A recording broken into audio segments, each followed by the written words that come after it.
Hello there everyone, Ash and Flash here, and welcome on into a really exciting LEGO video. Today I'm showcasing a Bricklink Designer Program project that I worked on for over a year, I feel like. I've been mulling this over, missing the deadline, but now I've finally gotten it out, and I could really use your support here as this is about to wrap up very soon. And it's really simple. If you have a LEGO account, I mean, who doesn't have a LEGO account at this point watching these videos, earning insider points and all that? All you have to do is follow the link down below in the pinned comment or in the description. And if you could hit love, that'd be great. Maybe leave a comment down below about like your thoughts, and if you want, that would be helpful too. But I just want to talk about this because it's a love letter to the LEGO Studios theme, and the very first LEGO set that I got was the Temple of Gloom set, and that came with Johnny Thunder, and it had this little pull feature where the tiles would collapse if he took the gem and everything. Well, not really if he took it, but yeah, there's also a camera guy as well, so that was really cool. Back in the day, I played so much with that, and I thought, you know, if you don't know how Bricklink Designer programs work, the pieces are all limited. You have to use the parts that are a part of the palette that they set for each series. And Johnny Thunder was added into some of the city sets, which means that he was added into the palettes for the Bricklink Designer Program. So I had been working on this for a while. I first designed a sort of modern remake of that original play feature where you pull the plate there and all of the tiles will fall into the set of the film, right? And then I've modernized like the archway and the steps, the cobblestone and everything leading up to the spot where you take the jewel. But this is a bit different. This actually does function. I've tested all the play features here in the set. When you pull the blue piece there, the pedestal where the jewel is will actually collapse and lower down, sort of inspired by what they did for the Golden Idol. I mean, this whole thing was inspired by Indiana Jones, Johnny Thunder, and everything there. So that was really fun to create and like include like the scorpion and different things. But you have to have 400 pieces. And then I was like, okay, well, what can I do?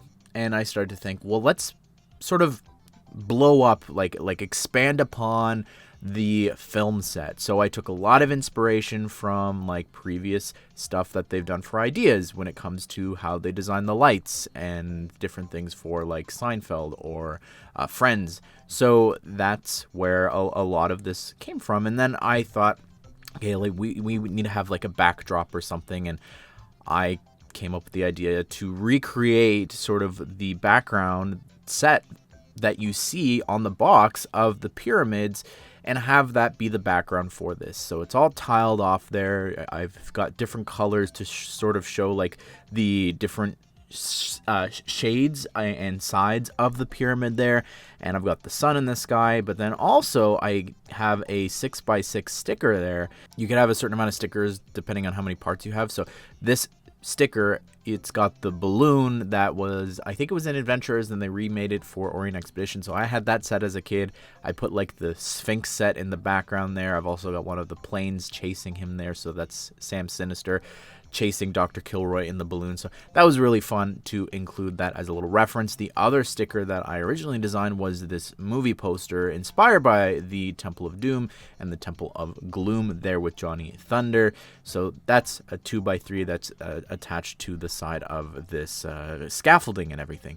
You've also got a spot, of course, to place the whole display down, the Temple of Gloom set, and you can attach it to all those studs. You've got some palm trees here that we'll talk about later on. It's just to add to the decorations and everything here to set. And then you've also got this catering table that I had an idea of what if like the filming goes wrong or something, he falls off the stage and he crashes into the catering table, knocking over everything. So that just sits there until like a figure or something pulls it down. You've got the steps leading up. You've also got a spot there for the camera to actually sit. And this camera, I didn't talk about this before, but remaking that was so much fun. Just coming up with like modern ways to design that original camera build, which was so simple back then, but now having a modern take on that, having the stand that you can angle and move the camera person up and down as well, and just some of the parts there that I chose for the minifigure was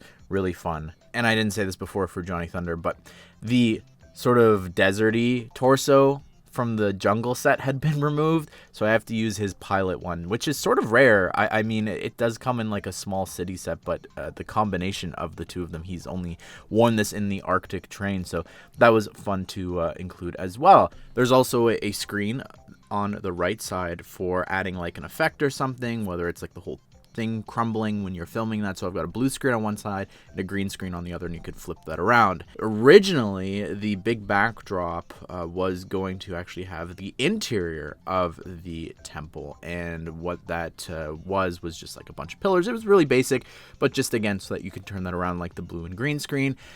And then I looked at the palette and I saw that they had all the pieces for the characters from the Haunted Mansion set from Creator 3-in-1. And my wheels start to turn. What if I recreated sort of and shrunk down to the scale of my Temple of Gloom set as like a stage for like Frankenstein's monsters lab and the birth and all that? So I came up with this design, taking so many tiny little details and references from both Monster Fighters and the original studio set, and implementing them into this set, down to like the red and yellow levers on both sides, and you've got the electricity and all the chains and everything being charged up by this big brick-built moonstone on the top for Monster Fighter fans. You've got the skull in the jar there with this little dial. That's something from both sets actually had skulls in the jars, so that was fun to include. Also, just if you look at the ground floor, you've got sand blue and light gray, again taking inspiration from those original sets with the color schemes. You've got a bucket there to clean up the spills from this side little spot that has all these potions and bottles there. And the whole play feature here is Frankenstein's birth, so you can actually push down on the lever on the side and it will actually flip up Frankenstein's monster to come alive, which was a lot of fun. And unfortunately that headpiece isn't included, but then I included like this silver piece to sort of add to, you know, him, I don't know, like wearing something to concentrate all the electricity and power going into him. Change the legs to dark gray as a reference to the original sets. And then also the other minifigure included here was a famous actor that was sort of in a lot of those original sets that were the horror theme ones. So it was fun to like include the Steve Harrington hair there. I think that torso works really well. I like the scared face on the other side. He's got like a smirk, so it was really fitting. I also created a 2x3 poster for the Monster Fighters movie that's being filmed here on the soundstage as well. You can also swap out the trees. The tops of the trees can be changed to be like a spooky tree there, as well as the whole backdrop can swap around. And then you've got the inside of the lab, which was, again, fun to create different references. You've got the cobweb with the spider. You've got all these different tools and a microscope. Again, things that actually appear in those original sets. So I just tried to cram in as many references as I could. And speaking of more references, I needed a spot to have the trees when they weren't being used, and then I came up with this idea for this cart, and the cart is just full of different items. You've got obviously again the spots to store the tops of the trees, but you've also got a little tennis ball. I'd been watching Wonder Man, so I wanted to include like a tennis ball in case there wasn't an actor present on set. You could have that to act with. I thought that was a fun inclusion there. You've got a modern take on the boom mic, which was just such a staple that appeared in so many of those original LEGO Studios sets. Also included a color light, which is a reference to this poly bag that LEGO Studios had. So I thought, you know what, you could take that, swap it out to the other lights. And the 4 colors that I chose was actually a reference to my friend Forstud, who helped me because he's submitted a bunch of different Bricklink Designer Program things in the past. He loves movies and film as well, so it's just perfect to include here for him. And he's also got his own project up if you want to go support that, the Forest Residence, which is a really awesome set. But the last thing included here is a film clapper, and how could I not have that here? And this was the last sticker that I designed. It's got a reference there for the launch date of the Temple of Gloom, as well as the title there. The working title for this is Backlot, which is a really fun game that I grew up on. It was a LEGO Studios game back in the day, so fun to include a little reference. And then I didn't realize this until literally rendering it all out. I was like, oh, I'm at over 1,000 pieces.